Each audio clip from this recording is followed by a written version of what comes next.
Maagang umaga pa lang, abala na si Kena sa paglilinis ng sala ng mansyon. Tahimik sana ang paligid kung hindi lang sa tunog ng mataas na takong napapalapit sa pinto. Napapikit si Kena at huminga ng malalim. Hawak ang basahan na parang gusto niya ng pigain, hindi lang ang basahan, kundi ang pasensya niya. Good morning! Matinis na bati ng isang babae habang dumediretso sa loob na parang siya ang may-ari ng mansyon. Napatingin si Kena mula ulo hanggang paa sa bisita. Mahaba ang buhok at makapal ang kolorete. Good morning din po. Sagot ni Kena pero matalim ang tingin. May appointment po ba kayo kay Sir Chris? Appointment? I don't need one. Regular ako rito. Napahinto si Kena sa pagpunas ng mesa. Dahan-dahan niyang ibinaba ang basahan at tumuwid ang tindig. Ay, ganun po ba? Kasi kung regular kayo, dapat alam niyo na may oras lang ang bisita rito. Excuse me? Who are you to tell me that? Kasambahay po. At bilang kasambahay, trabaho kong siguraduhin na hindi nagmumukhang motel ang mansyon. How dare you? Bukas po ang pinto. Maaari na kayong umalis. Balik ni Kena, nakakross ang mga braso. Nagkatinginan silang dalawa ng matalim hanggang bumaba si Chris mula sa hagdan. Nakasuot ng robe at halatang bagong gising. What's all the noise? Agad lumambot ang tono ng babae. Chris, your maid is being rude to me. Napatingin si Chris kay Kena. May bahagyang ngiti. Kena? Sir, tinatanong ko lang naman po kung meron ba siyang appointment. Standard rule po yun. Napakamot sa batok si Chris. She's right. You should have told me you're coming. Fine. Sabi ng babae bago umalis na may pagdabog na hakbang. Pagkasara ng pinto, bumuntong hininga si Kena. Sir, ilang beses ko na pong sinabi. I know. Pero hindi mo naman kailangan na takutin sila. Tumingin si Kena sa kanya, naiinis. Hindi ko po sila tinatakot. Nilalagay ko lang sila sa tamang lugar. Inis niyang tinalikuran si Chris na napapangisi. Tuwang-tuwa talaga siya kapag naiinis si Kena at pinapaalis nito ang mga babaeng pumupunta sa kanilang mansyon. Habulin ba naman kasi ng mga babae si Chris at playboy rin ito. Kinahapunan nang muling bumisita ang isa na namang babae. Sa pagkakataong ito, nasa kusina si Kena, naghihiwa ng gulay. Hello? Malambing na tawag ng babae habang dumidikit sa counter. Hindi man lang lumingon si Kena. Kung hinahanap niyo po si Sir, nasa garden siya. You must be Kena. I've heard a lot about you. Hindi ko po alam kung matutuwa ako o kabaligtaran. Sagot niya, tuloy pa rin sa paghiwa. Ang cute mo. I like that. Huminto si Kena at dahan-dahang tumingin sa kanya. Makinig po kayo. Wala akong problema sa mga bisita. Ang problema ko ay tawagan niyo muna si Chris bago pumunta dito. Relax. I'm just here to see Chris. Good. Then see him and leave. Ganun lang kasimple. Biglang pumasok si Chris sa kusina. Hawak ang baso ng tubig. What's going on? Nothing. Your maid is interesting. You okay? Okay lang po. Sanay na po ako sa mga babae niyo. Pag-alis ng babae patungong garden, napaharap si Kena kay Chris. Sir, hindi sa pinapakialaman ko ang buhay ninyo.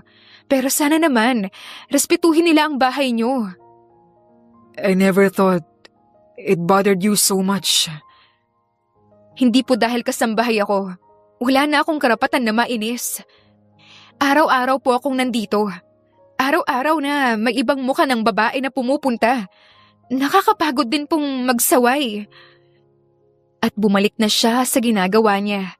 Ramdam na naman ang iritasyon. Kinagabihan, nasa gilid ng dining room si Kenna, abala sa pag-aayos ng mahahabang mesa. Maingat niyang inilalatag ang mga plato, kubyertos at baso. Hanggang dumating ang ginang na si Doña Miranda, ang ina ni Chris, suot ang elegante nitong bestida at may otoridad sa bawat hakbang. Kasunod nito si Chris, nakapamulsa pa ang isang kamay, parang wala lang. "Good evening po, ma'am." Magalang na bati ni Kenna na bahagyang yumuko. Tumango lamang si Doña Miranda, pero ang tingin nito ay diretsyo kay Chris, puno ng dismaya. "Umupo ka." Mariing utos ng ginang. Sumunod naman si Chris, humila ng upuan at umupo. Si Kenna naman umatras sa gilid, kunwari ay abala sa pag-aayos ng mga pinggan, pero malinaw na nakikinig. "Chris, hanggang kailan ka ba ganyan?" Ganyan? Paano? Paano yun, ma? "Yung araw-araw na may ibang babaeng pumapasok sa bahay na parang hotel. Wala ka bang respeto sa sarili mo? Sa bahay na to?" Napapikit si Kenna. Ramdam niya ang galit sa boses ng ginang. Galit na matagal nang kinikimkim. Ma, relax ka lang. Di naman sila dito natutulog. Bisita lang. Doon bahagyang humigpit ang hawak ni Kenna sa tray. At sa bawat ulit, mas lalong kumukulo ang kanyang dugo. "Bisita, Chris? Ilang beses na kitang sinabihan. Hindi ka na bata. May reputasyon kang binibitbit." Reputation? Di playboy. Pwede ba yun? Isang maikling katahimikan ang bumalot sa dining room. Si Doña Miranda ay napasandal sa upuan, halatang pinipigil ang galit. "Kaya ka hindi umuunlad. Ginagawa mong biro ang lahat. Lahat tinatawanan mo." Ma, masyado ka ng dramatic. Sa gilid, napayuko si Kenna. Hindi niya alam kung bakit, pero sa tuwing tinatawanan ni Chris ang ganitong seryosong usapan, lalo siyang naiinis. "Sir," bigla niyang singit, sabay silang napatingin sa kanya. May kailangan ka ba? Tanong ni Chris, may ngiti pa rin sa labi. Huminga ng malalim si Kenna. "Pasensya na po pero araw-araw ko pong nakikita yung epekto niyan. Hindi lang po yan tungkol sa inyo." Nagtaas ng kilay si Chris. Oh, enlighten me. Doon tuluyang lumabas ang inis ng dalaga, kahit pigil pa rin ang tono niya. "Kaya araw-araw po na may babaeng pumapasok rito na akala nila sila na ang may-ari ng bahay. Minamaliit nila ang mga tao rito. Minamaliit nila ako. Tapos tatawanan lang ninyo? Totoo ba yan?" "Opo, ma'am. Hindi po biro sa amin yon, lalo na sa ilang kasambahay. Kaya ako po ang humaharap kasi minamaliit po sila." Kenna, you're taking this too personally. "Sana po hindi nyo ginagawang biro ang mga bagay na hindi naman nakakatawa." At matalim na tiningnan ni Kenna si Chris na biglang nanahimik bago siya nagpaalam na umalis. Masama ring tiningnan si Chris ng ina. At patuloy na pinagalitan, pero wala lang kay Chris. Kinabukasan, habang nagtitimpla si Kenna ng kape sa kusina, ramdam na ramdam ang inis niya. Mabilis ang galaw ng kanyang kamay. Halos padabog ang tunog ng kutsara sa tasa. "Puisit!"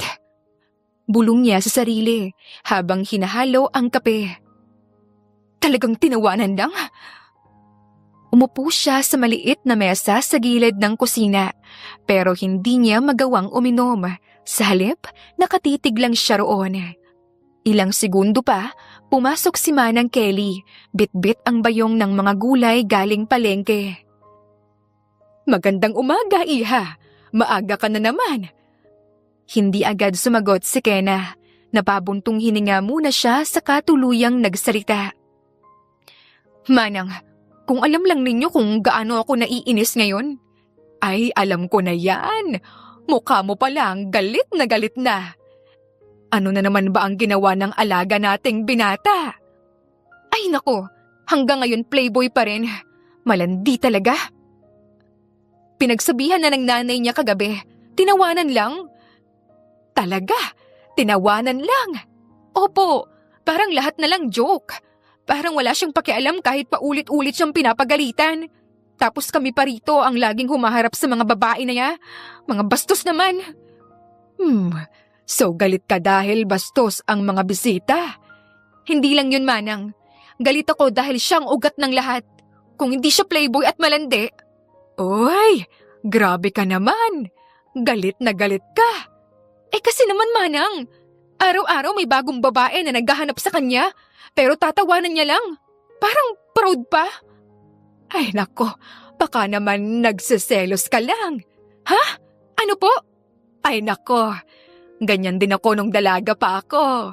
Galit na galit sa isang lalaki. Pero sa totoo lang, Manang, hindi po ako nagseselos. Naiinis lang ako. Malaki ang kaibahan nun. Oo na, oo na. Inis lang, pero bakit parang affected na affected ka? Kasi po, walang pagbabago. Kahit pagalitan na siya ng nanay niya, wala pa rin. Tatawa lang, para siyang walang konsensya. Alam mo, Iha, hindi lahat ng pagtawa sa ginawa ay walang pakialam. Ano pong ibig ninyong sabihin? May mga taong tumatawa para itago ang totoong nararamdaman. Pero ikaw, bakit ka apektado ng ganyan? Kasi po, parang wala siyang respeto. Hindi sa amin. Hindi sa nanay niya. Hindi kahit sa sarili niya. Wow! Kung makapagsalita ka, parang asawa ka na. Manang, wag niyo nga po akong tinutukso. Eh ikaw naman eh. Kung di ka interesado, deadma ka lang dapat. Pero ikaw, nagkukwento ka na nga, galit na galit pa. Kasi po ako yung nandito. Ako yung nakakakita ng lahat. Tama, ikaw ang nakakakita. At naapektuhan ka. Kung wala kang pakialam, hindi ka ganyan mag-react. Saglit na natahimik si Kenna. Hindi niya alam kung bakit biglang bumilis ang tibok ng puso niya. Alam mo, nung kabataan ko, may ganyan din akong amo, babaero, walang pakialam, pero dumating ang araw, Manang huwag niyo nang dagdagan. Ayokong umasang magbabago pa siya. Hindi naman kita pinapaasa. Sinasabi ko lang naman. Grabe po kayo ah. Siyempre, trabaho ko yan eh. Ang tuksohin ka. Sa sandaling iyon, may narinig silang yabag ng paa sa labas ng kusina. Pareho silang napalingon. Si Chris iyon, bagong gising, pero guwapo pa rin. Biglang bumalik ang inis sa mukha ni Kenna. Ayan na po yung playboy. Bulong niya kay Manang Kelly. Narinig iyon ni Chris at napangiti. Good morning to you, Kenna. Hindi siya pinansin ng dalaga. Tumalikod lang siya at ipinagpatuloy ang gawain. Nagkibit balikat si Chris at lumabas ng kusina. Iniwan si Kenna na muling kumukulo ang dugo. Napatawa naman si Manang Kelly. Ay nako, Iha, mukhang mas hahaba pa ang kwento mo tungkol sa kanya. Sa araw-araw ba naman, Manang? Malamang. Lumipas ang mga araw ay patuloy pa rin ang mga babaeng dumarating sa bahay. Hinahanap palagi si Chris.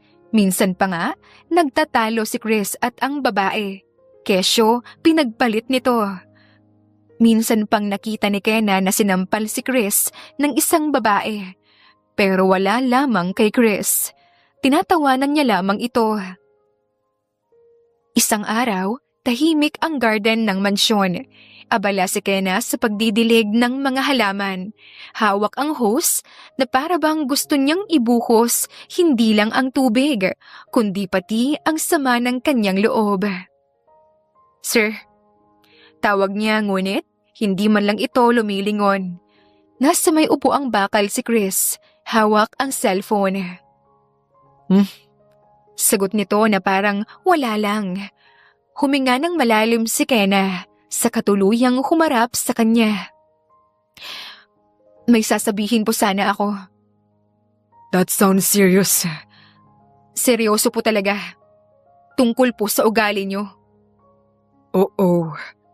Am I in trouble again? Hindi po ito biro. At sa totoo lang, nakakahiya na po na hindi nauubos ang mga babaeng pumupunta rito sa inyo. Hindi ba kayo nahihiya?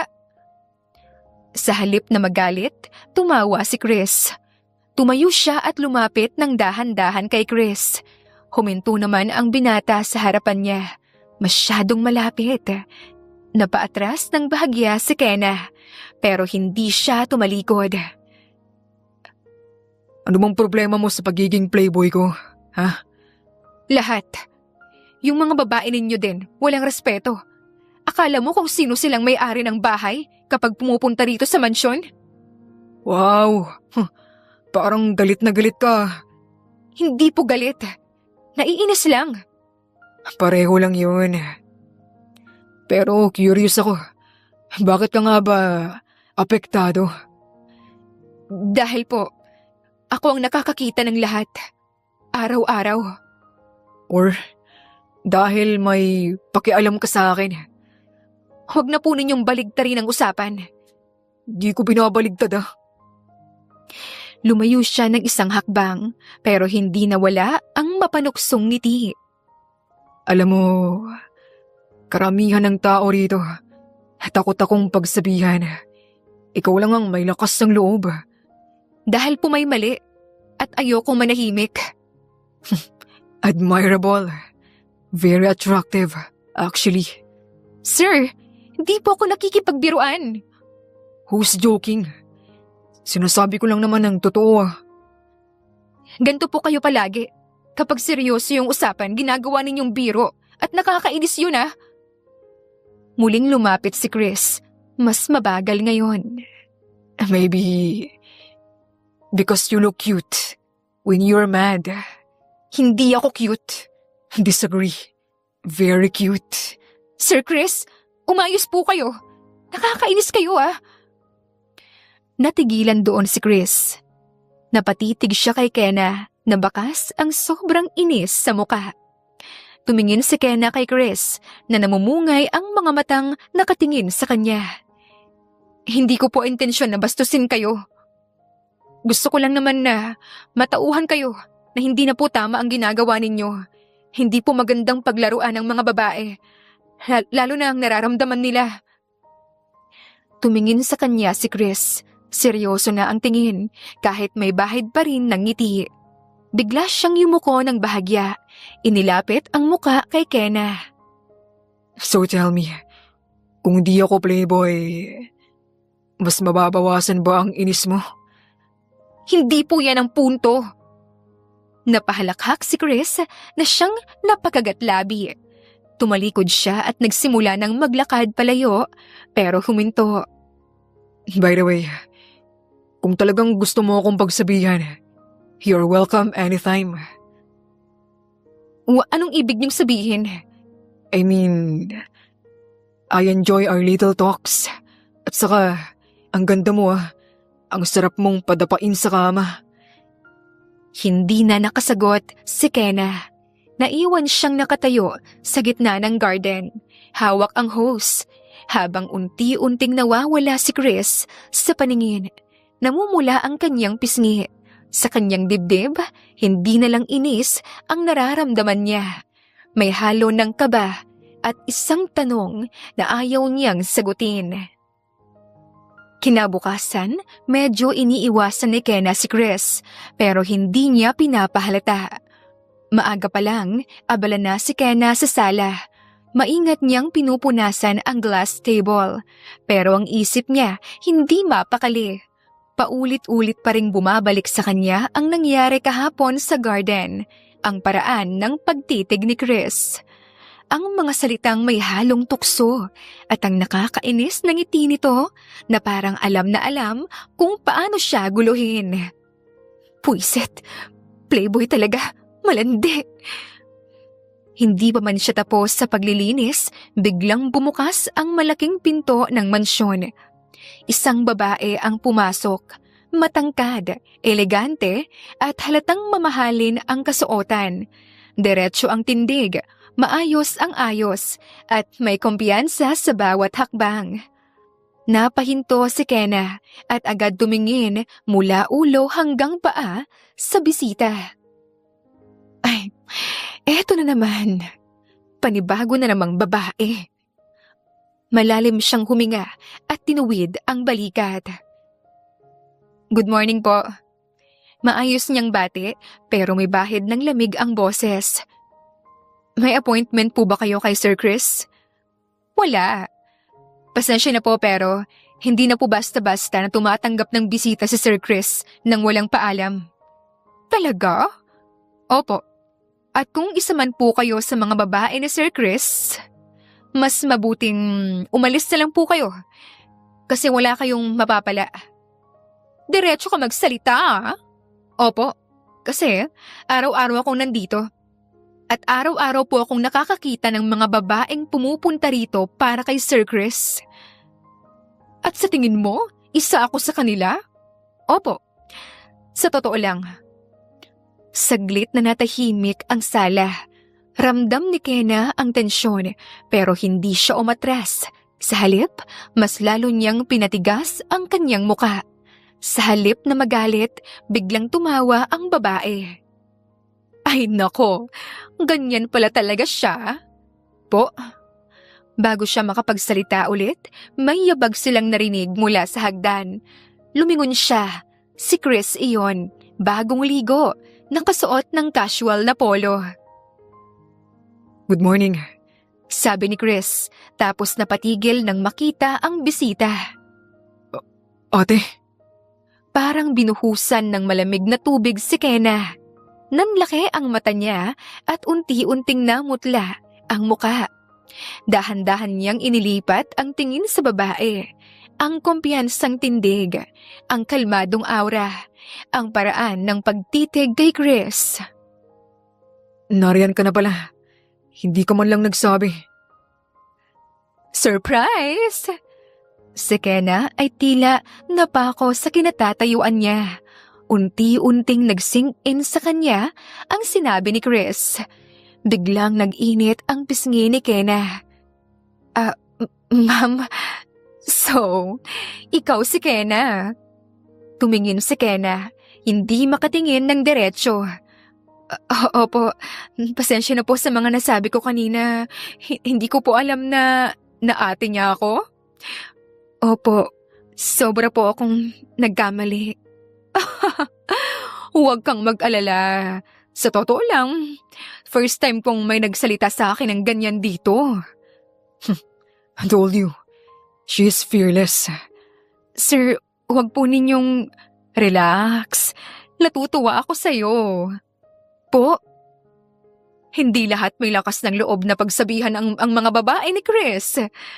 Lalo na ako. Hindi ko po intensyon na bastusin kayo. Pero ginawa mo. At guess what? I like it. Po, ulit?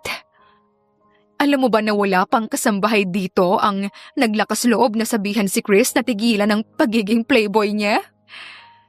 Ate, don't encourage her. Why not? Kailangan mo ng tagabantay katulad niya. Pasensya na po talaga. Kung alam ko lang po, kung alam mo lang, hindi mo ako pagsasabihan? Opo. Sayang naman. Po, mas gusto ko ang ginawa mo sa akin kanina. I really like strong and palaban woman na hindi natatakot. Great. Dalawa na kayo ngayon. Oo. At mukhang mas interesting siya kaysa sa lahat ng mga pumupuntang babae mo rito. Kaya magtino ka na. Anong pangalan mo? Kenna po. Nice to meet you, Kenna. I'm Katya. Nice to meet you rin po at pasensya na po. Ngumiti si Katya at tumingin kay Chris. Alagaan mo yan, ah. Bihira ang ganyan. Napalingon si Chris kay Kenna. may kakaibang ningning sa mata. Don't worry. Sir, huwag niyo na pong bigyan ng ibang kahulugan. Mukhang magkakasundo tayong dalawa. Napailing si Kenna, pero sa kabila ng kahihiyan, may munting ngiti ang lumitaw sa kanyang labi. Sa unang pagkakataon, pakiramdam niya hindi siya nag-iisa at ang pagiging matapang niya sa wakas may nakapansin.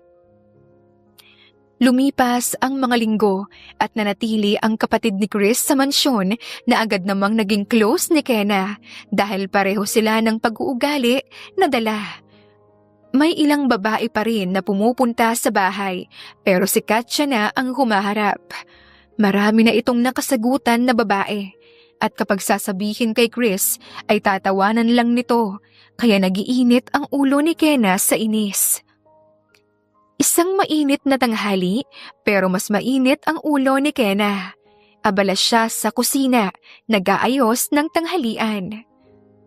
Naku, Kenna, kung pwede lang talaga kitang ilak sa kwarto mo, sir, ginawa ko na. Para hindi ka na naglalandi ng mga babae. Lock me where? Napapitlag si Kenna. Muntik bang tumalsik ang sandok mula sa kanyang kamay. Sir, pwede po bang huwag kayong bigla-bigla? Nakatayo si Chris sa may pinto ng kusina. Nakakross ang mga braso. May pilyong ngiti sa labi. Sorry, na-curious lang ako.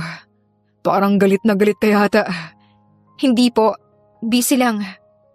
Lumapit si Chris, dumiretso sa counter. Busy? Or avoiding me? Tumigil si Kenna sa paghahalo. Dahan-dahan siyang humarap. Matalim ang tingin. Sir, kung may kailangan po kayo, sabihin na lang ninyo. Huwag niyo po akong istorbohin. Wow, ang cold mo naman. Hindi po ako cold. Professional lang. Professional? Ganun ba talaga ang pagiging professional? Yung kahit tingnan mo ako, parang gusto mo akong patayin.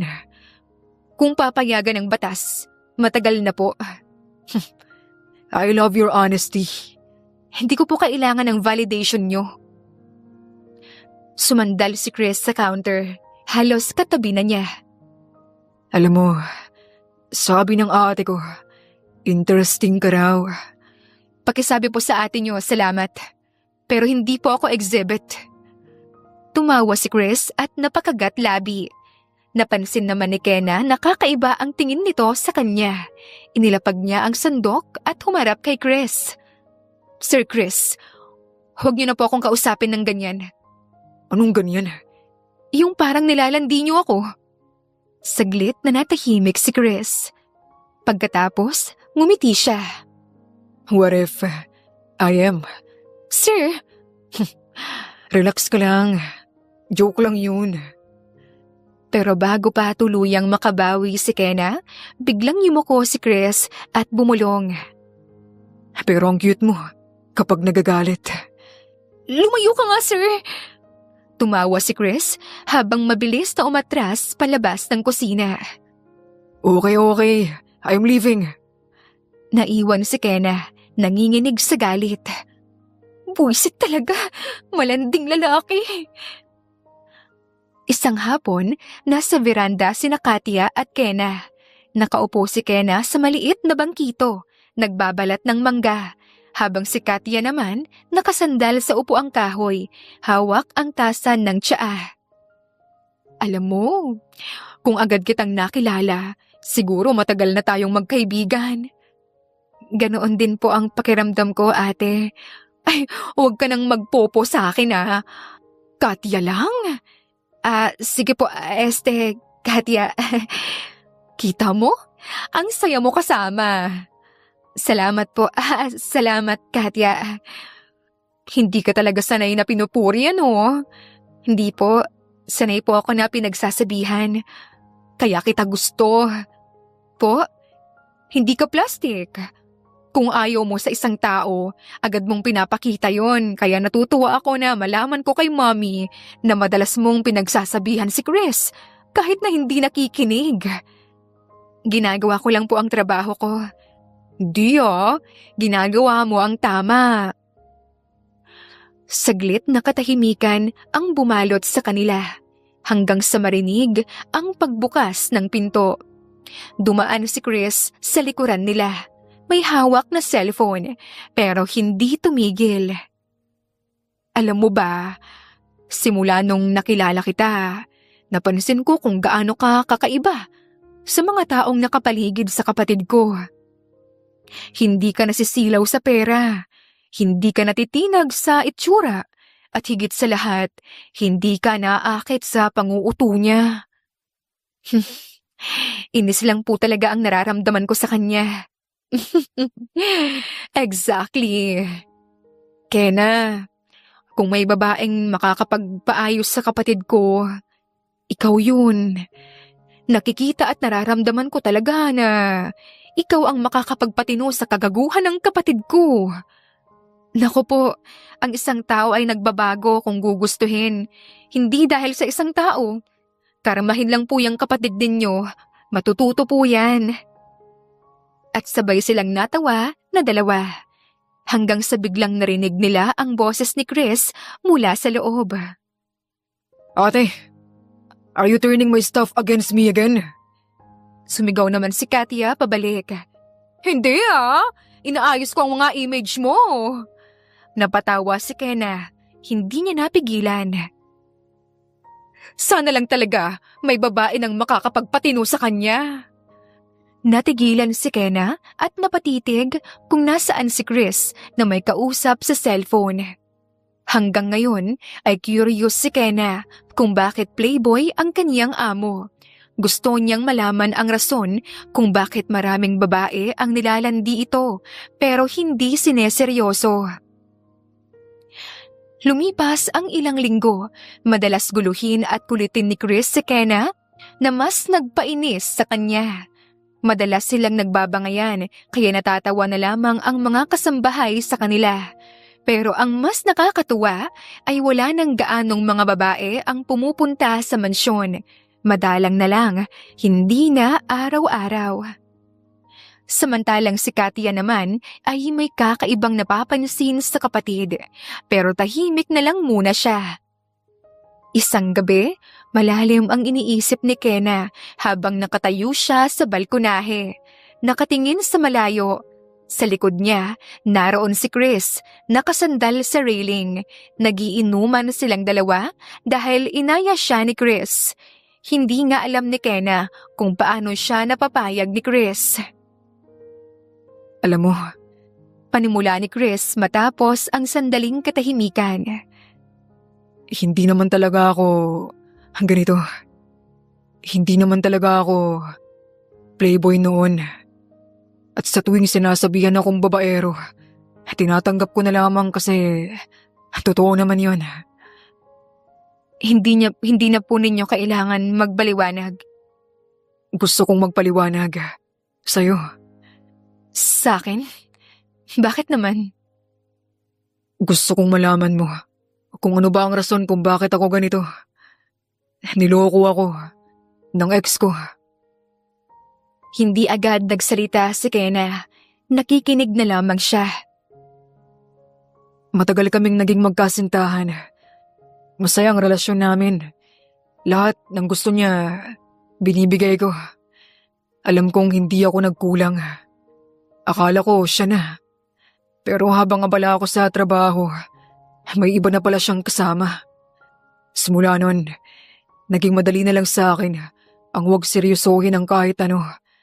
Dahil sa ginawa niya sa akin, ginawa ko rin sa ibang mga babae. Pero yung mga babae na yon, game naman palagi. Hindi po lahat pareho ng ex nyo. Hindi po ninyo kailangang gumanti sa ibang babae dahil niloko at sinaktan kayo ng babaeng minahal nyo. Humarap si Chris sa kanya. Namumungay na ang mga mata. Halatang may tama na ng alak. Nagkatinginan silang dalawa. Humakbang si Chris palapit. Napaatras si Kena ng bahagya. Pero huminto rin siya. Nasa pagitan nila ang ilang pulgada. Sapat para maramdaman ang init ng isa't isa. Masama bang ginawa ko? Agad umiling si Kenna at hinaplos ang pisngi ni Chris na hinalikan ang kaniyang palad. Hinayaan naman ni Kenna. Hindi ka masamang tao, pero masama kung ipagpapatuloy mo pa. Hindi ko na ipagpapatuloy. Pangako yan. Nagkatinginan silang dalawa habang parehong lumalapit sa isa't isa. Dahan-dahang inangat ni Chris ang kanyang kamay. Wari ay nag-aalinlangan pa. Bago hinaplos ang bewang ni Kenna. Bahagya itong napasingha pero hindi umiwas. Sa halip, siya pa ang lumapit hanggang sa halos magdikit na ang kanilang mga noo. Isang segundo pa ng katahimikan. Pagkatapos, hinalikan ni Chris si Kenna. Ngunit nang hindi umatras ang dalaga, sa halip ay gumanti siya at hinawakan ang kwelyo ng polo ni Chris. Lumalim ang kanilang paghahalikan. Naging mapusok iyon. Halatang matagal nilang pinipigilan ang mga sarili. Napaatras si Kenna hanggang sa maramdaman niya ang likod ng sofa. Bahagya siyang napaupo roon, kasunod si Chris. Ang mga labi nila ay hindi na nagkakahiwalay at ang mga kamay ni Chris ay unti-unting dumadako sa iba't ibang parte ng kaniyang katawan. Ang halik ay bumaba sa pisngi, sa panga, sa leeg. Napapikit si Kenna.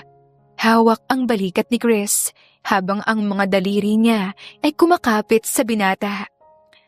Sa sandaling iyon, hindi na siya nag-iisip kung tama o mali. Kenna, huwag mo akong tingnan ng ganyan ha. Bakit? Anong problema kung tinitignan kita habang nag-ahalikan tayo? Pakiramdam ko, nawawalan ako lalo ng kontrol.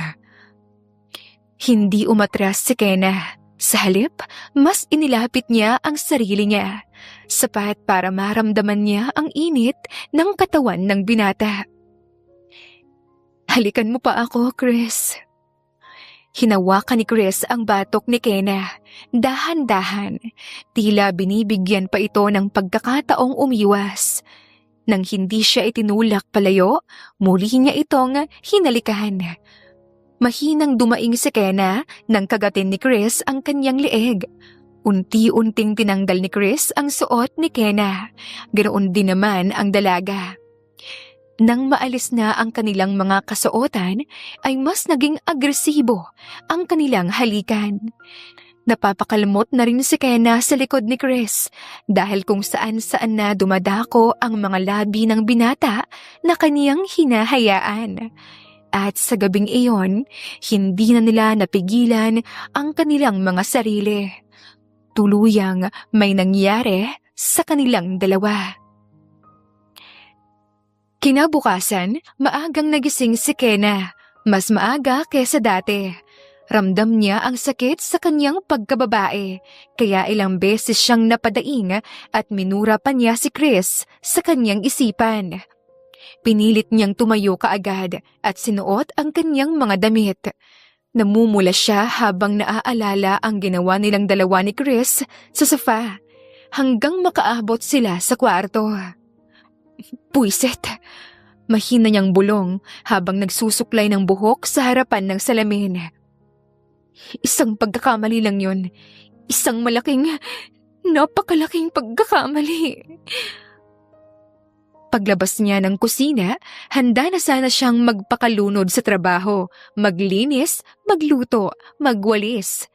Ano mga makakapagpalimot sa nangyari sa kanila ni Chris. Pero bago pa man siya makakuha ng basahan, narinig niya ang pamilyar na boses. Good morning, Kenna. Malambing na bati ng binata. Napatigil ang dalaga. Dahan-dahan siyang huminga sa kahumarap ng may matalim na tingin. Good morning. Malamig niyang sagot at agad bumalik sa kanyang ginagawa. Hindi niya kayang matitigan ng matagal si Chris. Nagtatrabaho na ako. Bago pa man umalis si Kena, hinawakan na siya ni Chris sa braso at may kung anong kuryenteng naramdaman ang dalaga. Napakamot naman sa batok si Chris. Talaga bang ganito na tayo ngayon? Anong tayo? Walang tayo, Chris. Amo ka, kasambahay ako. Tapos na yung usapan. Yung kagabi, kalimutan mo na lang yung nangyari. Dala lang naman yun ang alak at init ng katawan. Hindi agad sumagot si Chris. Sa halip, hinayaan niyang magsalita si Kena. Hinila ang isang upuan at umupo sa tapat ng dalaga. Tahimik lang siyang nakatingin, seryoso na ngayon. Hindi ko bastang makakalimutan yon. May pananagutan ako sa'yo. Wala kang pananagutan sa akin, kaya tigilan mo ako dyan sa sinasabi mo. Napapikit si Chris at napabuntong hininga ng malalim. Ganun na lang ba kadaling kalimutan? Oo, madali sa aking kalimutan yon. Mabilis niyang sagot. Parang may dumaang lungkot sa mata ng binata dahil yung nangyari sa kanila kagabi ay ikinakatuwa niya. Pero hindi ko kayang kalimutan kaagad ang nangyari sa atin. Huminto si Kena sa pagbunas. Dahan-dahan siyang humarap. Ang mga mata nagliliyab sa inis. Madali mo yang makakalimutan katulad ng ginagawa mo sa mga babaeng pumupunta rito. Pero hindi ko sila gusto, katulad mo. Gusto kita, Kena, at ginusto ko ang nangyari sa atin kagabi. Malambing na saad ni Chris. Natigilan naman si Kena na hindi kumurap. Halatang hindi inaasahan ang sagot. Ano? Gusto kita, hindi dahil sa nangyari kagabi, kundi matagal na kitang nagugustuhan. Huwag mo akong gawing tanga, Chris. Alam ko kung anong klase kang lalaki. Oh, alam ko playboy ako. Malandi. Pero hindi ibig sabihin noon na hindi ako marunong magmahal ng seryoso. Sa dami ng babae mo? Sa tingin mo, maniniwala ako? Kena, kung ayaw mo maniwala, okay. Pero huwag mong sabihin na wala akong karapatang magbago at magseryoso. Napailing si Kena na mabilis ang tibok ng puso pero nananaig sa kanya na hindi siya dapat maniwala. Hindi ko hihilingin na paniwalaan mo ako kaagad. Pero hayaan mong patunayan ko sa'yo na talagang gustong-gusto kita. Ikaw bahala. Pero kung ako sa'yo, itigil mo na ngayon. Ngayon pa lamang dahil hindi ako maniniwala sa playboy na katulad mo. Tumalikod na si Kena at muling kinuha ang basahan. Mas madiin na ngayon ang bawat galaw. Bumalik ka na sa ginagawa mo. Marami pa akong lilinisin. Okay. Bago tuluyang lumabas ng kusina, huminto siya sa pintuan. Kena, Hindi lumingon ang dalaga. alam kong hindi ka kaagad maniniwala. Pero patutunayan ko sa'yo na gustong-gusto kita at seryoso ako. I'll win your heart. At hintayin mo ang gagawin ko para makuha ko ang tiwala mo. Mapapagod ka lang kasi wala kang mapapala. Sisiguraduhin ko na magiging worth it at hindi ako mapapagod. Pag-alis ni Chris, sakalang bumuntong hininga si Kena. Sa kabila ng inis niya sa pagiging playboy ni Chris, may parte sa kanyang puso na nagbabago ito. Pero ayaw niyang maloko. Ayaw niyang masaktan kaya nanindigan siya. Ilang linggo ang lumipas, tahimik na si Chris. Wala nang mga babaeng dumadalaw. At araw-araw niyang ipinapakita at ipinaparamdam kay Kena na seryoso siya. Binibigyan niya ito ng bulaklak at kung ano-ano pa. Inaaya sa date kahit na hindi pumapayag ang dalaga. Patuloy siya sa pagkuha ng tiwala ni Kena kahit madalas malamig ang pakikitungo nito sa kanya. Hindi sumuko si Chris kahit na ganoon ang dalaga. Mas lalo pa siyang na-motivate na makuha ang puso ni Kena at hindi siya titigil. Pero walang kaalam-alam si Chris na may lihim na itinatago sa kanya si Kenna. Tahimik ang silid ng dalaga ng umagang iyon. Hawak niya ang maliit na papel. Nanginginig ang mga daliri habang paulit-ulit na binabasa ang resulta. Kahit ilang beses niyang basahin, hindi nagbabago ang nakasulat na siya ay buntis. Nagbunga ang isang gabing may nangyari sa kanila ni Chris. Napaupo siya sa gilid ng kama, hawak ang tiyan. Halo-halo ang emosyon sa kanyang dibdib. Takot, lungkot, kaba, at isang munting saya na pilit niyang itinatago. Hindi niya alam kung paano haharapin ang katotohanan ito, lalo na at ang ama ng batang dinadala niya ay si Chris, ang lalaking pilit niyang inilayo ang sarili. Ngunit siya ring dahilan ng tibok ng kaniyang puso. Hindi pwede. Malalagot ako sa mga magulang ko. Sa isip niya, malinaw ang isang desisyon. Uuwi siya sa probinsya. Doon niya haharapin ang responsibilidad na ito. Malayo sa mansyon, malayo kay Chris. Kinahapunan, tahimik niyang inayos ang iilang damit na kasya sa maliit niyang bag. Una niyang nilapitan si Manang Kelly sa kusina. Abala ito sa paghihiwa ng gulay nang mapansin ang seryoso niyang mukha. Manang, napalingon ang matanda at agad napansin ang bag na dala niya. Ay iha, saan ka pupunta? Uuwi na po muna ako sa probinsya. Ay, biglaan naman yan. May sakit ka ba? May nangyari ba? Wala po. Gusto ko lang magpahinga. Mag-isip. Lumapit si Manang Kelly at hinawakan ang kanyang kamay. Sigurado ka ba? Alam mo namang parang pamilya ka na rito. Opo, Manang. Kaya nga po ako nagpapaalam eh. Saglit siyang tinitigan ng matanda. Ngunit hindi na ito nagtanong pa. Mag-iingat ka at bumalik ka ha? Salamat po sa lahat. Mula sa kusina, dumiretso siya sa hardin kung saan naroon si Katya. Nakaupo ito sa isang bangko, may hawak na libro, ngunit agad itong tumayo nang makita siya. Kenna, bakit may bag ka? Ate, uuwi na po muna ako sa probinsya. Ano? Bakit? May problema ba? May ginawa ba si Chris? Ay, wala po. Please wag na lang po ninyo siyang idamay. Lumapit si Katya at hinawakan ang kanyang balikat. Hindi mo kailangan magsinungaling sa akin. Ramdam kong may dinadala ka. Personal lang po. Kailangan ko lang po talagang umalis. Tahimik saglit si Katya. Saka ngumiti. Isang ngiti na puno ng pag-unawa.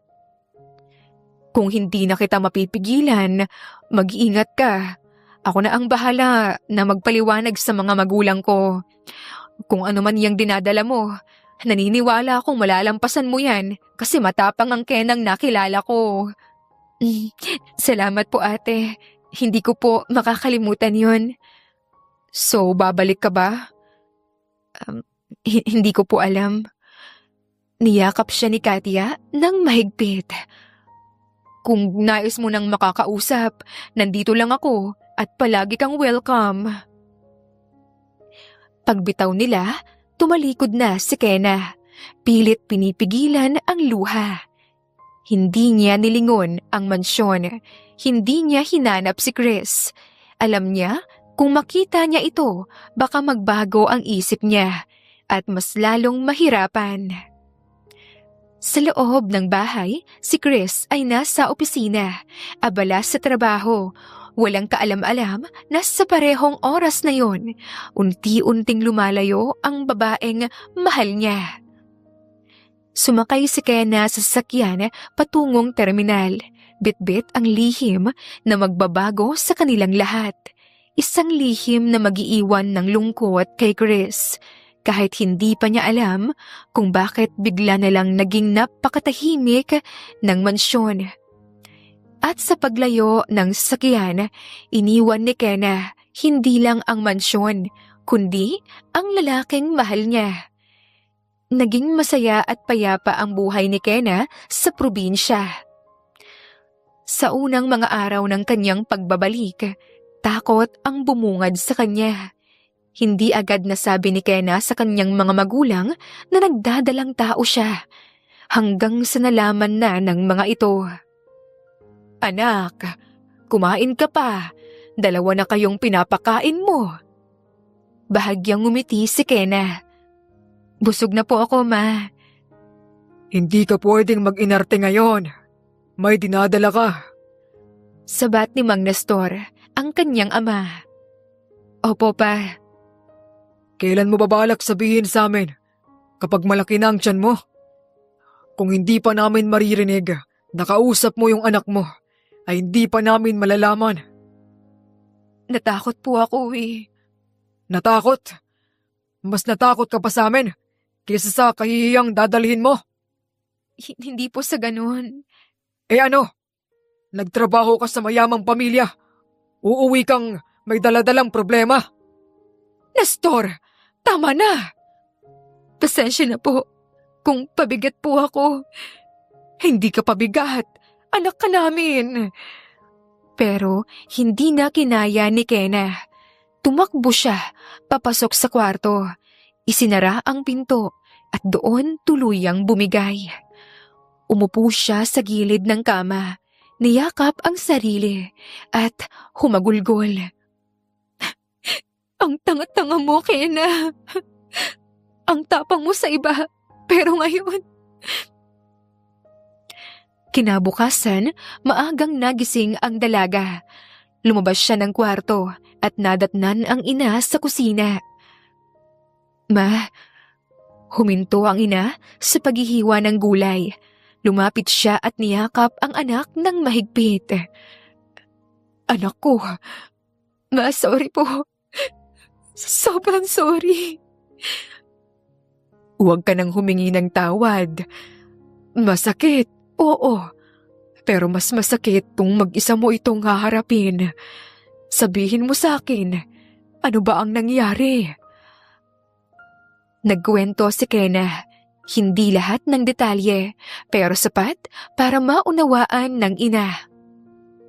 Habang nagsasalita siya, ilang beses siyang napahinto dahil sa iyak.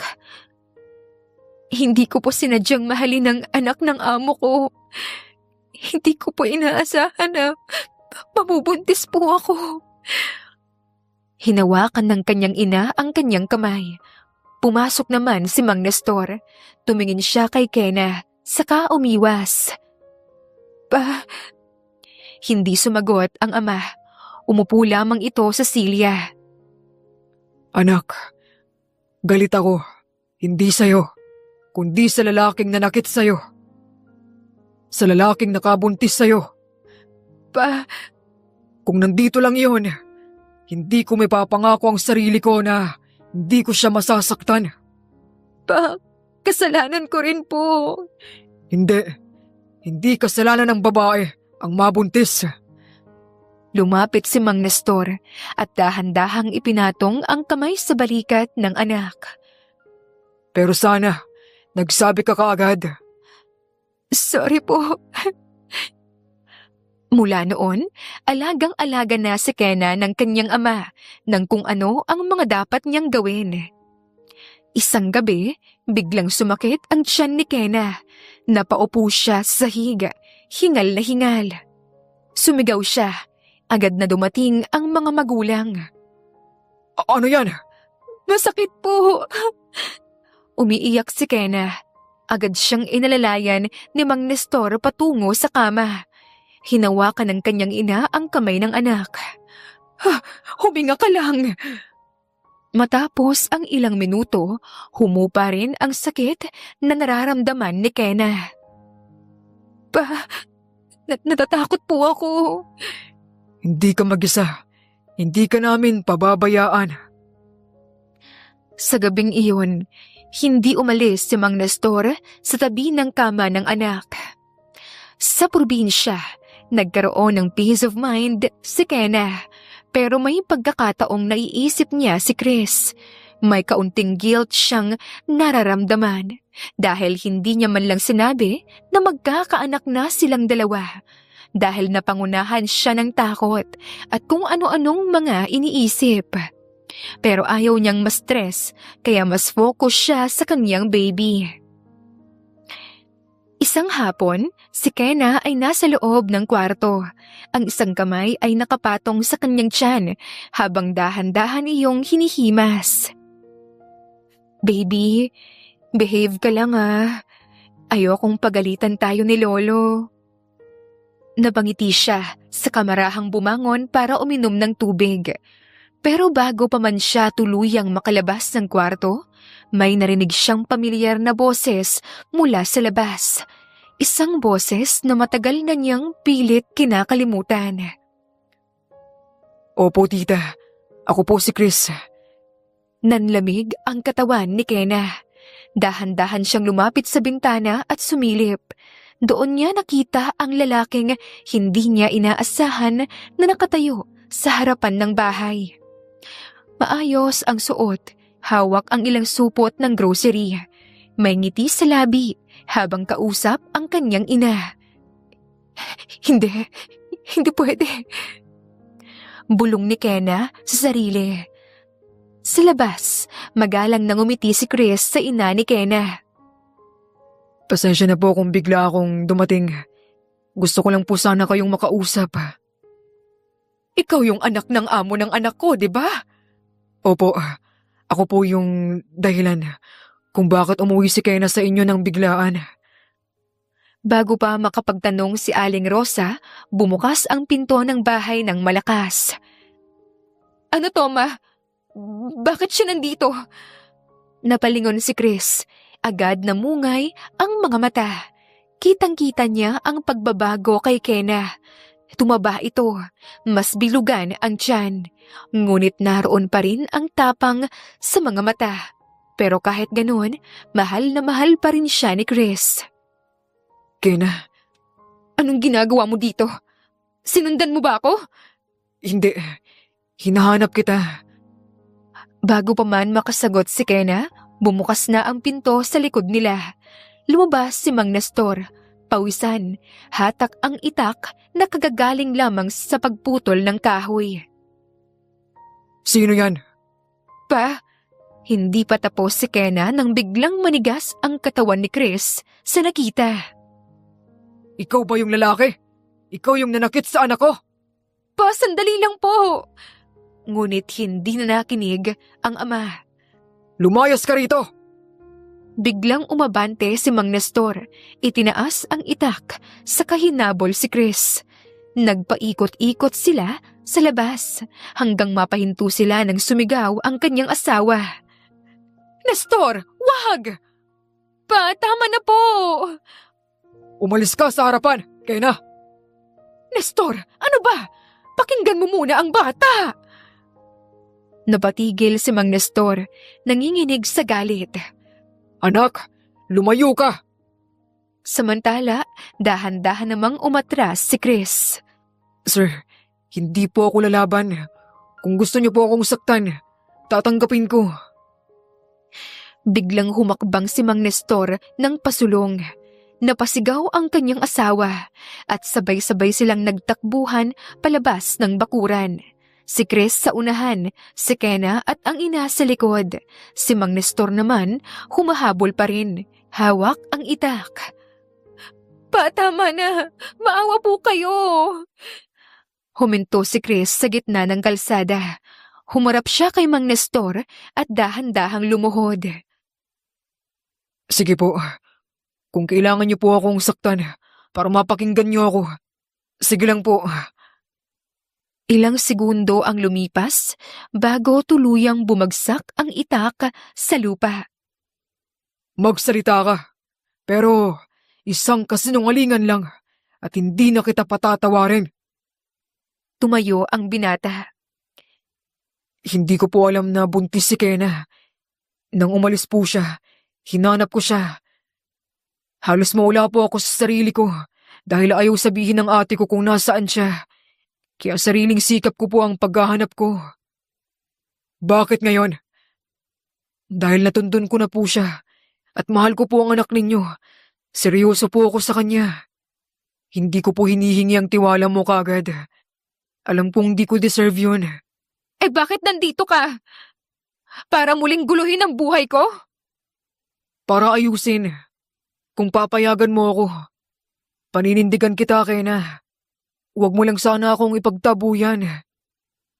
Hindi yun ganun kadali. Alam ko, pero hahayaan mo ba akong subukan? Sumingit bigla ang ina ni Kena. Ano bang balak mo, iho? Pananagutan ko po si Kena. Kahit itaboy niyo po ako, babalik at babalik po ako. Hindi ko po iiwanan ang mag-ina ko. Ang tigas ng mukha mo. Pero, kung totoo yan, patunayan mo. Nagkatinginan ang mag-asawa at tumingin sila kay Kena na napakagat labi. Hindi pa kita pinapatawad. Hindi ko pa alam kung maniniwala ako. Sapat na sa akin yun. Basta hayaan mo lang ako. Dahan-dahang humawak si Mang Nestor sa balikat ng anak. Ikaw ang magpapasya. Tumingin si Kena kay Chris sa lalaking minsang kinamuhian niya, pero ang totoo ay kaniyang minamahal. At ngayon ay muling humihingi ng pagkakataon. Lumipas ang mga linggo. Araw-araw, halos pare-pareho ang tanawin sa harapan ng bahay ni Kena. Isang sasakyan na humihinto sa tapat, isang lalaking bumababa na may dalang kung ano-anong pasalubong, at isang buntis na babae sa loob ng bahay na kunwari walang pakialam pero palihim na nakasilip sa bintana. Ma, nariyan na naman siya, no? Hindi man lang lumingon ang ina na naghihiwa ng bawang. Oo, at bago ka pa magsimulang magreklamo, may dala siyang prutas. Hindi dahil may prutas, papapasukin na. Ngunit, ilang segundo lang, narinig na niya ang pamilyar na boses. Kena, good morning. Masabihin mo tulog ako. Sumilip si Mang Nestor mula sa pintuan. Hoy Chris, dito ka sa likod. May bubuhatin ka. Pa naman? Sa bakuran, pawis na pawis si Chris habang nagbubuhat ng sako ng bigas, pero wala siyang reklamo. Hindi ka pa rin sumusuko? Tanong ni Mang Nestor, tila sinusubok si Chris. Hindi po. Bakit? Dahil mahal ko po ang anak ninyo. Hindi na nakaimik si Mang Nestor, pero nakikita niya kung gaano pinapatunayan ni Chris sa kanila na seryoso ito. Samantala, lumabas si Kena bitbit ang baso ng tubig. Oh, saad niya sa kainabot ang baso. Uminom ka, baka himatayin ka dyan. Concern ka pa rin. Concern ako sa baby ko kasi baka mawalan siya kaagad ng ama. Hindi sa'yo. Asa ka. Salamat pa rin. Pero sa araw na yon ay lihim na pinapanood ni Kena si Chris na nagsisibak kasama ang kanyang ama at nagtatawanan ang mga ito. Gustong-gusto ni Kena na yakapin ang pawisang si Chris, pero pinipigilan niya ang sarili kasi gusto niyang suyuin siya ng malala ni Chris. Kaya kahit parang cravings niya ang kasama ang binata, pigil na pigil siyang mayakap ito. Lumipas ang mga buwan, hindi tumigil si Chris sa pagpapatunay sa kanyang sarili kay Kena at sa pamilya nito. Natanggap naman na niya. Si Kena na lamang ang matigas, pero deep inside, bumibigay na.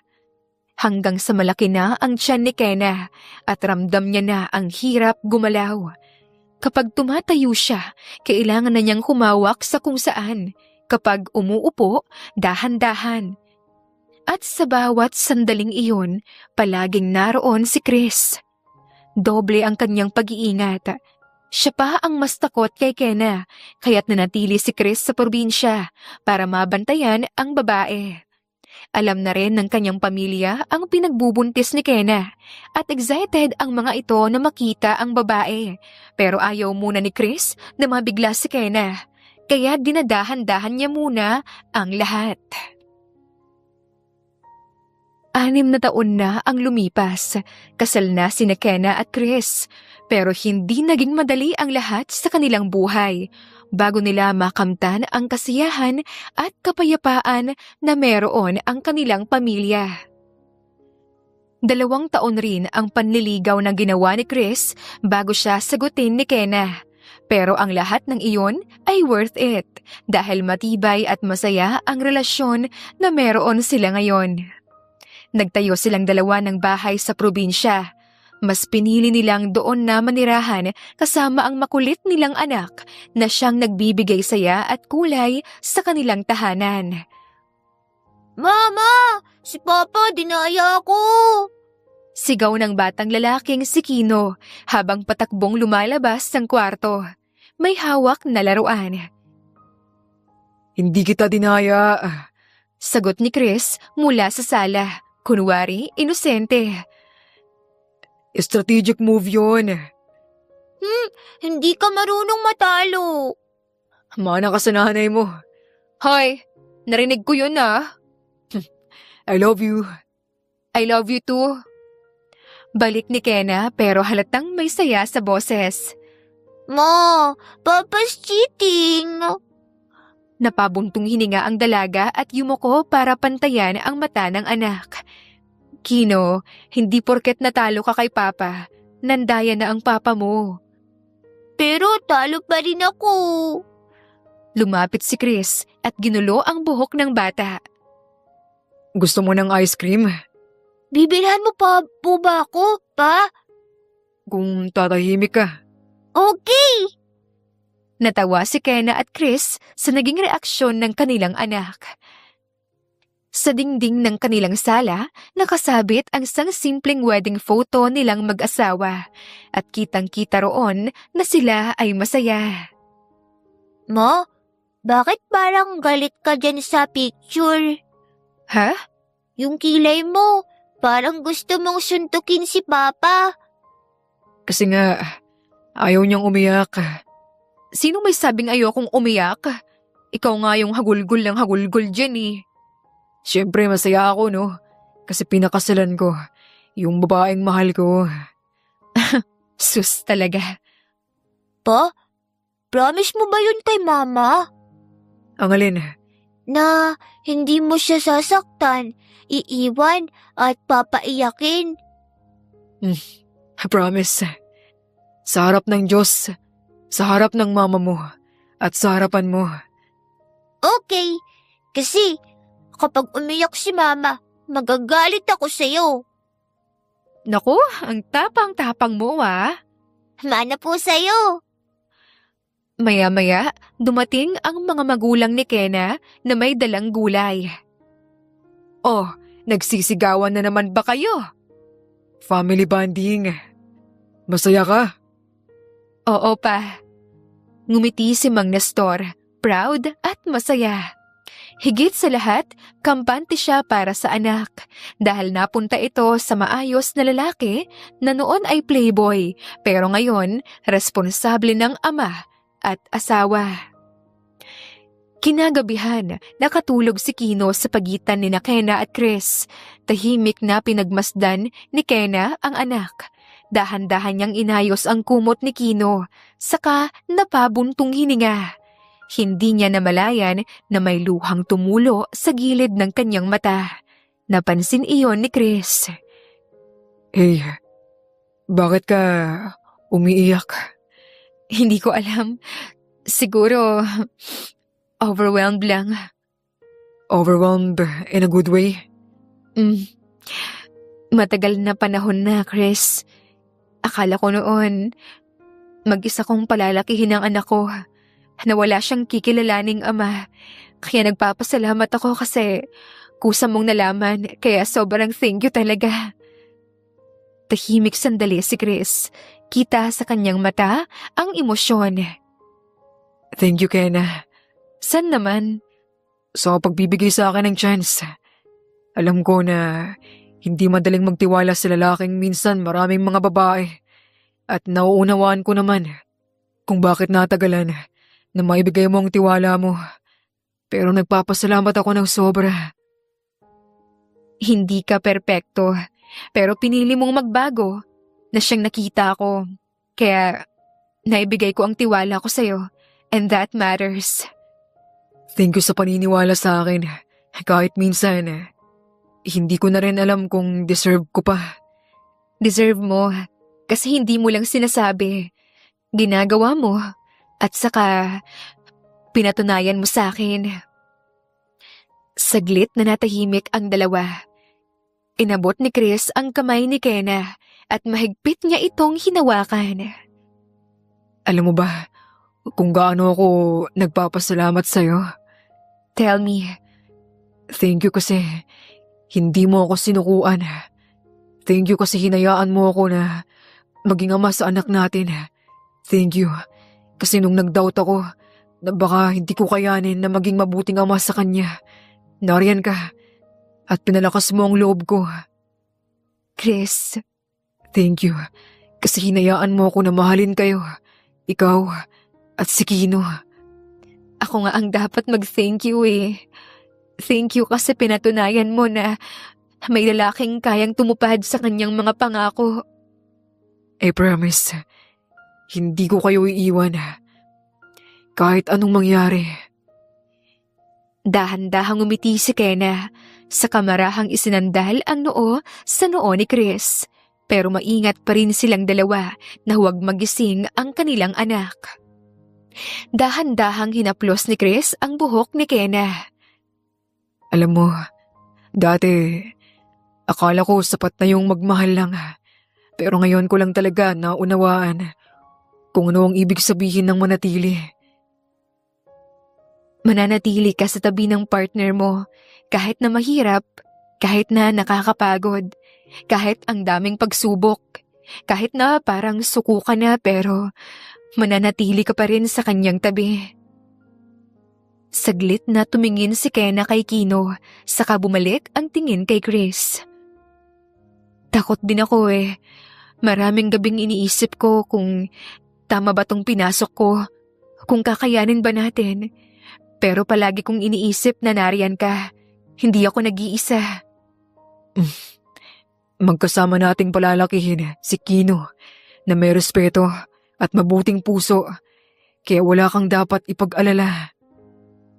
Hindi na nakapagsalita pa si Kena. Tumango na lamang siya sa kamarahang sumandal sa balikat ni Chris. Gusto ko lang ipangako na araw-araw ko kayong pipiliin. Kahit may mga araw na napapagod ako. Kahit may mga araw na magkakamali ako. Gusto ko lang ay masaya at tahimik na buhay kasama kayo. Sapat na sa akin yun. Hindi ko kailangan ng marangya. At yun, ang ibibigay ko sa inyong dalawa. Sagot ni Chris sa kahinalikan sa noo si Kena. Dahan-dahan silang humiga ng maayos. Nakaalalay ang braso ni Chris sa likod ni Kena, habang si Kino naman ay maayos sa pagitan nila. At sa gabing iyon, muli silang nakatulog na tatlo na payapa ang mga puso. Sa huli, napatunayan ni na Chris at Kena na ang pagmamahal ay hindi minamadali dahil kung kayong dalawa talaga, ay kayo talaga. Sa kabila ng sakit, pagsubok at panahon, nanatili silang magkasama. At patuloy na hinaharap ang lahat ng mga pagsubok na dumarating sa kanilang buhay. Higit sa lahat, may tiwala sila sa isa't isa. Kaya naman, masaya at matibay ang kanilang buhay mag-asawa. Higit sa lahat, muli pa silang biniyayaan ng isa pang anak. Kaya naman, tuwang-tuwa ang buo nilang pamilya. Kaya naman para kina Kena at Chris ay sapat na ang munti nilang pamilya. Ang kwento nilang dalawa ay paalala na ang tunay na pag-ibig ay hindi lang puro kilig at saya. Ito ay binubuo ng pasensya, pangunawa at pananatili kahit mahirap. Hindi sapat ang mahal mo lang ang isang tao. Kailangan mo ring ipakita ito sa gawa, sa pag-aalaga at sa pananatili sa oras ng pangangailangan. Pinatunayan rin ni Chris kay Kenna na talagang nagbago siya. Hindi lang dahil nabuntis niya si Kenna, kundi dahil gusto talaga niyang gawin niyon, ang maging mas better na lalaki. At laging tandaan sa ating buhay, marami tayong pagdadaan ng mga pagsubok. Pero palaging manalig sa Diyos dahil walang pagsubok na hindi natin kayang malampasan. Huwag madaliin ang mga bagay dahil kung sayo, sayo talaga. Wakas.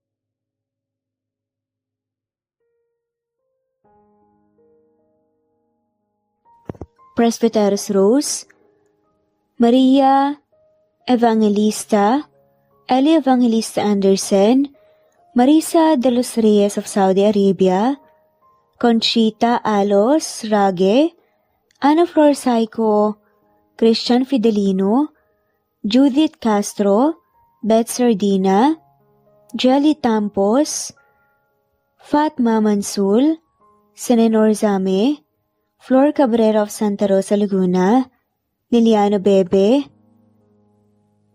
Ostonalito Elvi Candontol, Ellie, Romana Gorospe, Marilyn Sasaki of Japan, Flordet, Elizabeth Tena, Rad TV of Hong Kong, Jean the Best of UK, Nizar Sams, Annie Hoson, Ellie Bitasolo, Marilyn San Jose, Imelda Fortes of Calamba City, Violeta Irgarin of Kamsur, Flordet, Jessica Vargas, Jingjing, Rosa Franca Abelian of Cebu, Wendy Goth of Japan, Teresita Schmid, Theodora Gamit, Rebecca Tezuka of Japan, Nori, Baylin, Margie Angon of Maragondon, Batang Ibunan, Marilu Gulmatiko,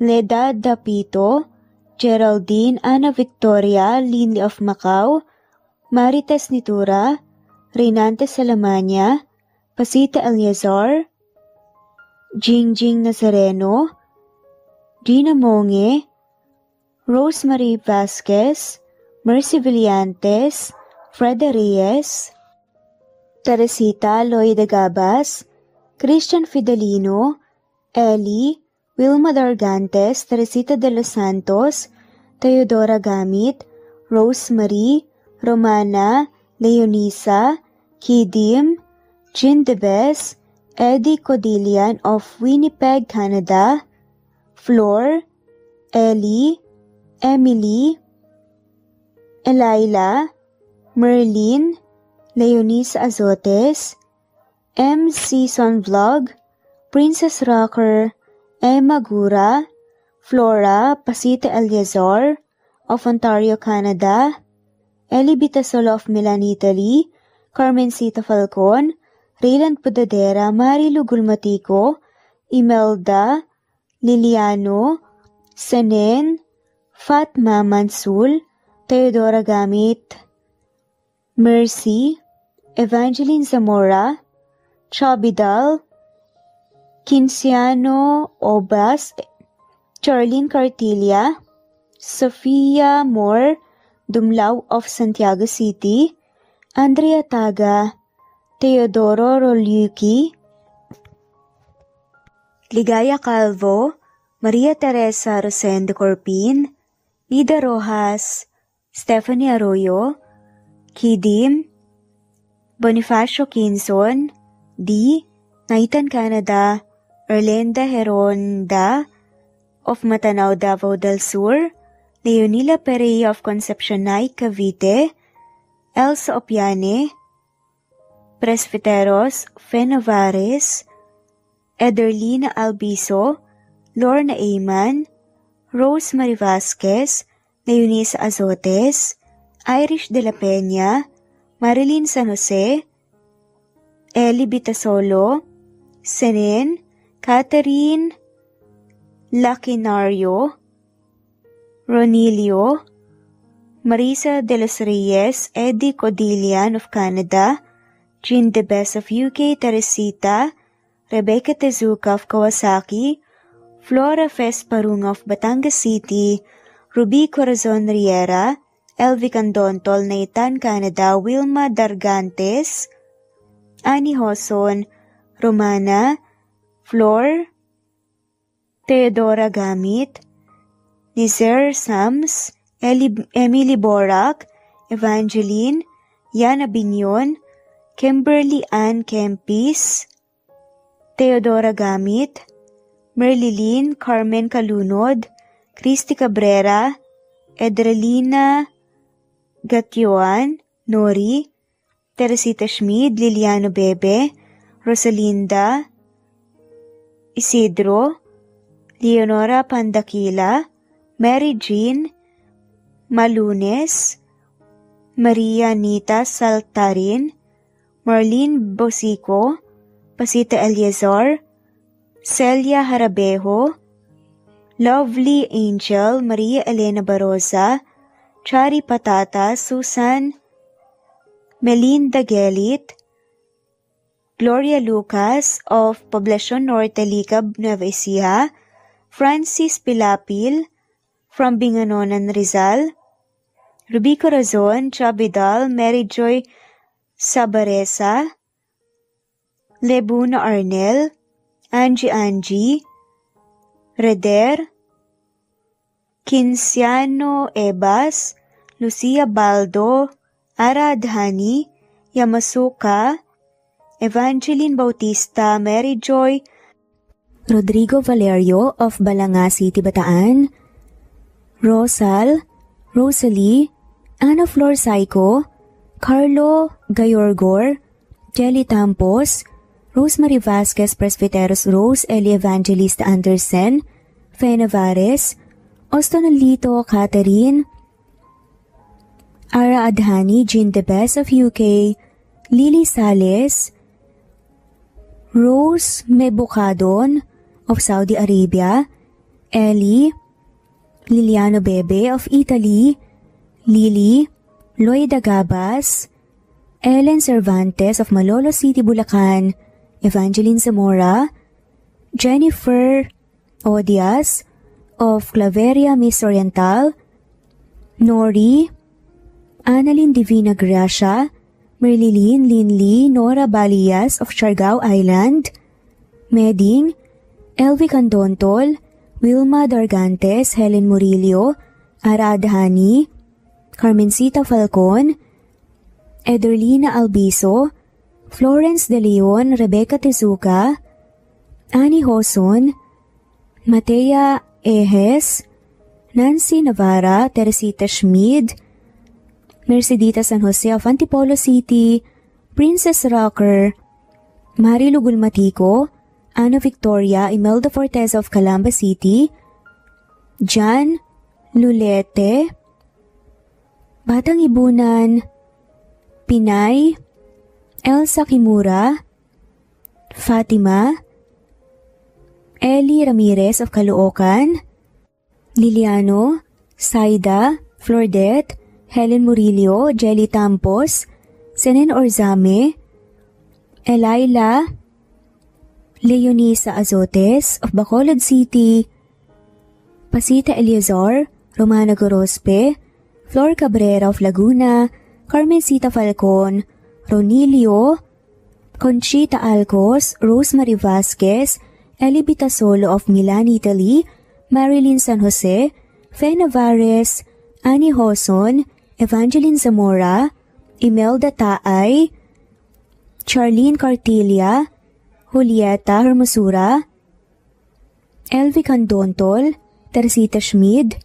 Marilyn Sasaki, Cristina, Jessica Vargas, Christian Fidelino, Marie Cristal Hilario, Elsa Opiane, Princess Rocker of Riyadh, KSA, Marisa de los Reyes, Merlilyn, Juliet Panlilio, Daisy Blaza, Susan of France, Mercy Villantes, Renalyn Obenza, Wilma Dargantes, Not Green Fox, Carmelita Mendoza, Marilyn Babula, Berry, Liliano Bebe, Presbyteros Rose, Medel Talon, Jane, Lani Pardillo, Marlene Kayanan, Leonisa Azotes, D.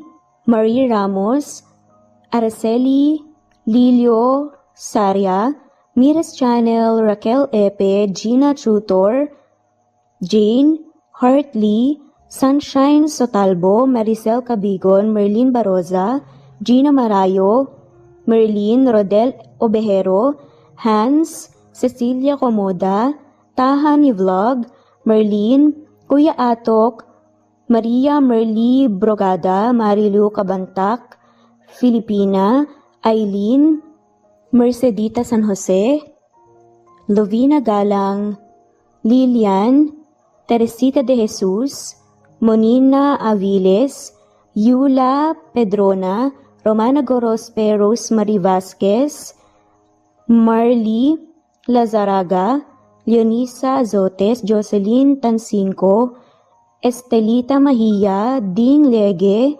Marisa de los Reyes Arroyo, Leia Paul Vinar, Steve the Music, Rain, Presbyteros Rose, Ostonalito, Alex Saani, Matea Estrella, Agustina, Onaba Cogin, Jessica Vargas, Celine, Merlilyn Baroza, Annie Hoson, Elimana Lili, Mercy Villantes, Eli Evangelista Anderson, Eli Bitasolo of Italy, Ann Mariano, Fredelisa de Guzman, Carmencita Falcon, Merlin Bravo, Cecilia Ramos, Evangeline Zamora, Edralina Gatchoan, Marites Nitura, Agustina Niceto, Marian, Ann Aliflor, Lily Roda Barcial, Alma Ebdao, Minda Tandok, Flores, Melinda Sano, Thelma Mora, Juliet Panlilio, Edna, Elvi, Delia, Fenavares, Sally Lariano, London Villas, Danica Selga, Lani Pardillo, Teresita Schmid, Charlie, Nora Bell Evans, Roger, Lloyd Dasalon, Bella, Nelly Ortiz, Mary Rose Carillo Jesusa, Enday Samante, Enday Lebra, Yolanda Tejida, Honey Villasenor, Tessie, Marichan, Ann Mariano, Wilma Guzman, Gabrielio, Liu, Maria Rica Natividad, Melanie Juan, Anita Hernando, Teresita Arevalo,